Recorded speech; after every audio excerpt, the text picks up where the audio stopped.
morning. It is day 4. I'm about to get up and get out of bed and go take a shower, eat some breakfast, and then we'll be at Roatan. So today it's Monkey and Sloth Day with Real Deal Tours with Roatan. I'll put the link in the description below. So let's see what we can get into today. Welcome to Always on the Move. Help me out, cows. Move. The ship 45 minutes early. And I'm headed to meet my tour guide. This third party. So very simple. I just have to walk a little bit. Which ain't a big deal after getting off this huge ship. Especially stairs.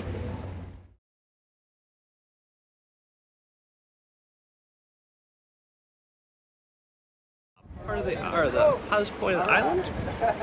There's lots of shops and everything here. Go to see a couple royal ships and Cox and Hole, but not Mardi Gras. So pretty cool. These people don't know how to drive. I gotta move out of the way. So you just gotta stand straight. Let him come down on top of you. He's gonna use you as a tree, okay? Hey! Put your tail in my face, dude! Got your butt in his face. Right!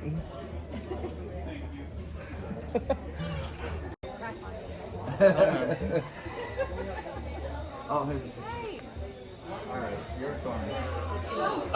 No scary.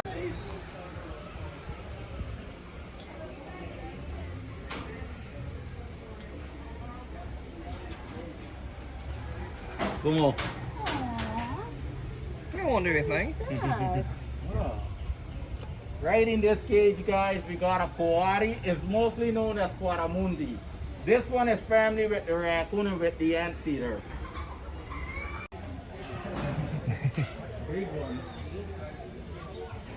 Does he mess with the kitty cat? No. He won't mess with the cat? Well, you don't share with your... You don't share. I'll high five you. Oh, look at High him. five. I got one monkey that escaped. He picked the lock. Yeah, that's Pablo. Pablo. Off the cage. He removed the lock. Here comes Lola. Round one is more meat than seed. That's why they doesn't sell the round ones in the market.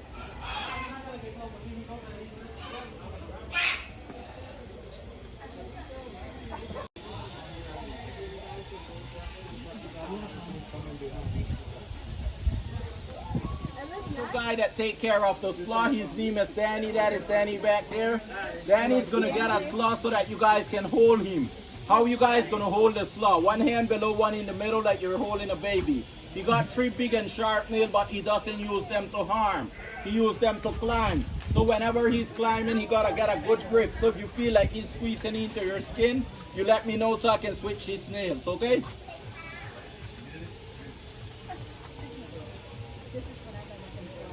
Hello. I know, you don't want to wake up. Oh, you want me now? Okay.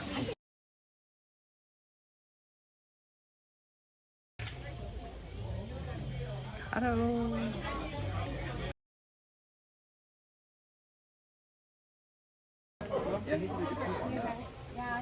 You guys got pictures of the little baby sloth? Yeah, we went up there and took some, yes. Thank you. Okay, so you guys ready now? Yes, we are, yes. Macaw, the scarlet macaw from Gras National Park.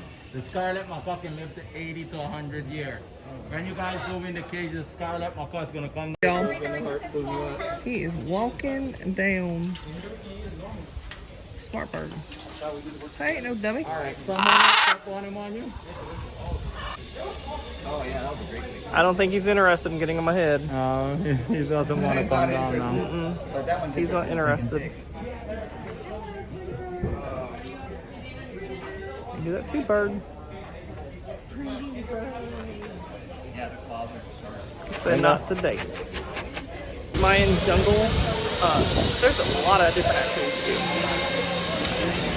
Zip lining, as you can hear, and there's some four-wheelers. Victor Baudin owns this. So this was different. Something I really enjoyed though. Extract the seeds and place them in a large wooden box and cover it with plants and leaves. That will start fermentation, which takes 5 days. After fermentation is completed, the seeds are hand selected and sent here to the island from mainland Honduras.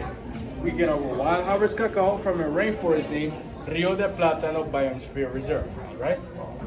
Now, with that said, the first thing we do with these seeds is roast them. After roasting, it's cracking and separating, which this machine here does that for us. So we got a funnel up here, we insert the seeds are carried to the juicer.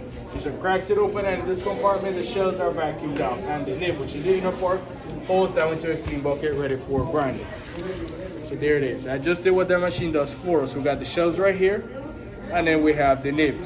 The nib is what we'll be grinding down to make our chocolate bars. The shell does not take any part in chocolate making, but we do not get rid of it. It contains a lot of fiber, calcium, magnesium, and iron as well. Therefore, we make tea out of the shell, all right? Now, moving on with the nib goes dry into the grinder, just as you see it on my hand. But it comes out as a paste and not as a powder. Reason why is because the nib is composed of 56% cocoa butter. You've heard of cocoa butter before? That's that good stuff in the creams and lotions you apply in your skin, right? It removes scars, pimples, wrinkles, any imperfection that your skin may have, it removes it. But as I can see, y'all are perfect. Now, with that said, the paste that we have after grinding, it is called cocoa liqueur. It is still not chocolate. It is brought to this machine, which is called a refining machine. As you can see, it's composed of limestone rollers, and it also contains a limestone base. So what you're about to hear right now is a very meticulous friction that refines the paste. Right here is what we'll be adding our cane sugar to make dark chocolates, cane sugar and powdered milk to make milk chocolates, and that is it. We keep it 100% organic chocolate bars, right? After 2 hours in this machine, it is then sent to 2 tempering machines. If y'all want to step forward and take a closer look, we got a tempering machine currently in function right here. See that? What the tempering machine does to the chocolate is with a rotating motion, it heats up, it cools down, and reheats the chocolate again. By doing that, it plays with the chocolate molecules that are aligned, so whenever we break the chocolate bar, we get a nice little snap that it has to it. Directly out of the tempering machine, it goes onto our molds, and here's where we'll be applying our flavor of the chocolate bar. For example, we have almonds, cashew, nibs, chili, sea salt, so much more. So let's take coconut for example. We take our shredded coconut, apply it onto the mold, scoop out the liquid chocolate, on top it goes. It is then sent to a vibrating platform. What the vibration does, it gets rid of the excess air bubbles within the chocolate, so it can compact better. It is then sent to refrigerators, from refrigerators onto packaging area, and packaging is all done by hand. It is hand rolled and hand tagged, and we produce within 900 to 1,000 bars a day. So these young ladies in here are working real hard every single day. After packaging is done, the best part comes, which is consumption. It's ready to be eaten and enjoyed. So any questions, guys?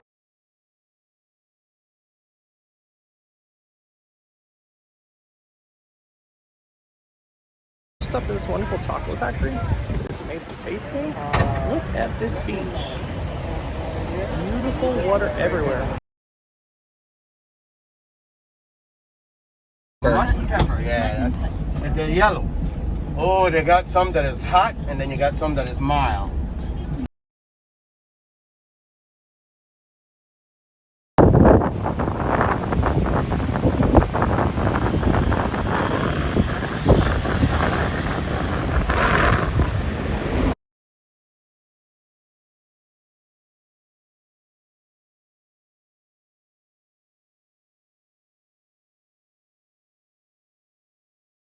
Mahogany Beach Bay, or Mahogany Bay. They have the wonderful lift, $14 right now.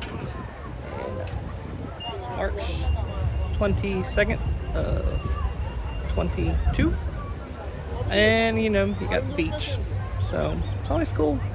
I've not swam here because I'm always getting back to the ship late. It's already 2:30. Might go put on my swim trunks, come back. I don't know. But it's definitely a nice spot. All of this is free, except for, of course, the cabanas and the clamshells, all that stuff. And then the lifts. But a beautiful place. Got back to the room to find Mr. Krabs. I finally made it back to the ship. It's like 3 o'clock now. Whew. I had a similar experience to before. I quickly got off the ship this morning. Then I realized I forgot my wallet, so I walked back to the ship and got my wallet. And that was fine because everybody else had not made it off the ship. Made it to outside the security gate where you wait, and then waited for I'd probably say about a good 30-45 minutes on people, which was fine.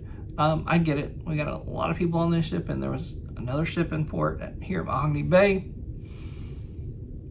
But we get in the van, and the guy's like, well, we got a couple more people we're waiting on.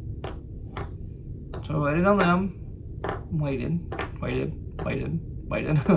Finally, we ended up going to the first stop, which was just showing us around the town, what have you, telling us about the roads, all that kind of stuff.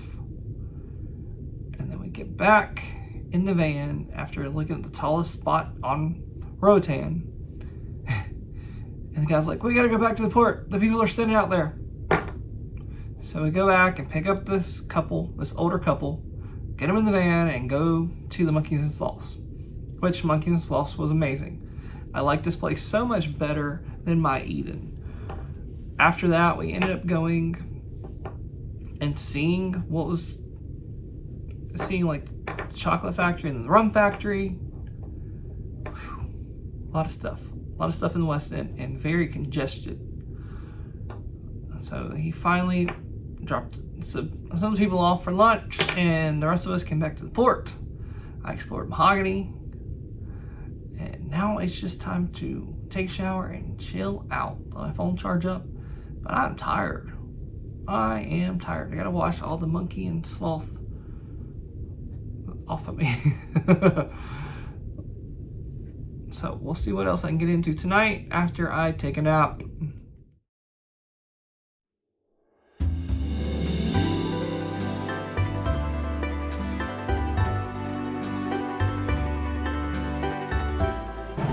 All right, having dinner at Cuna del Capitano.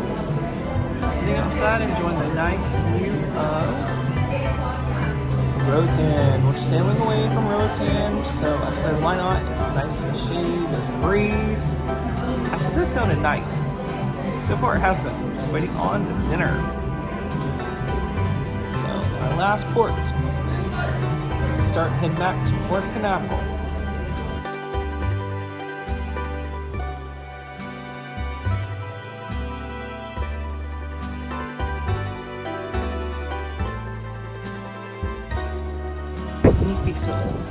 Oh, that was very tasty. Very, very yummy. I did not expect the spaghetti to be light, but it was amazing. So now I'm going to go watch the sunset. I'm going to leave in Roatan. Why not? Something different.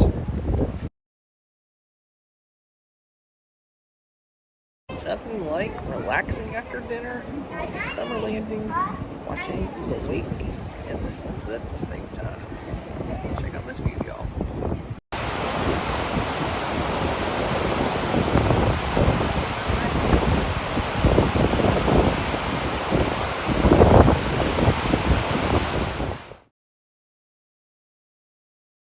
Like being at a show and them saying, technical emergency, you gotta leave the room.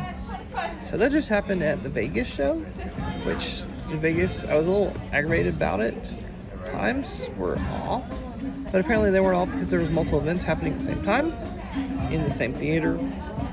So now I'm gonna see this Motown jazz show, and hopefully I can go back and see the Vegas show because it was pretty good. I don't know what happened, but I met a wonderful family from the UK. Very, very nice. So that's the time to chat with them.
Magic Day, everybody. Let's keep this party going tonight.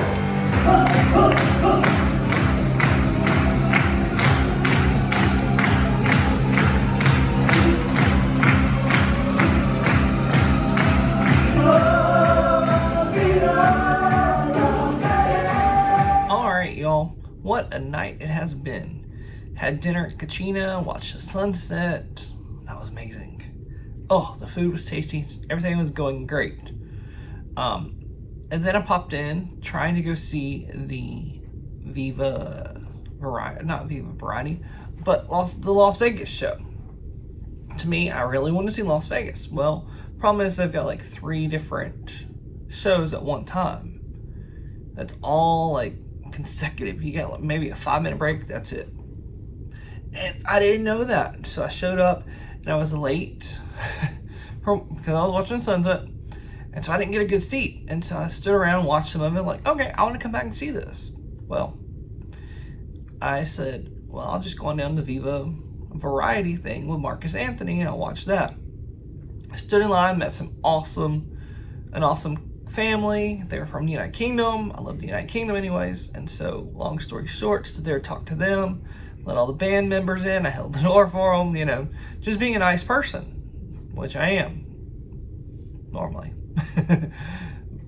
So then I go inside when they let us go and I sit down. I'm looking through Instagram, looking at some stuff, run into on Instagram one of the cast members that are on the ship.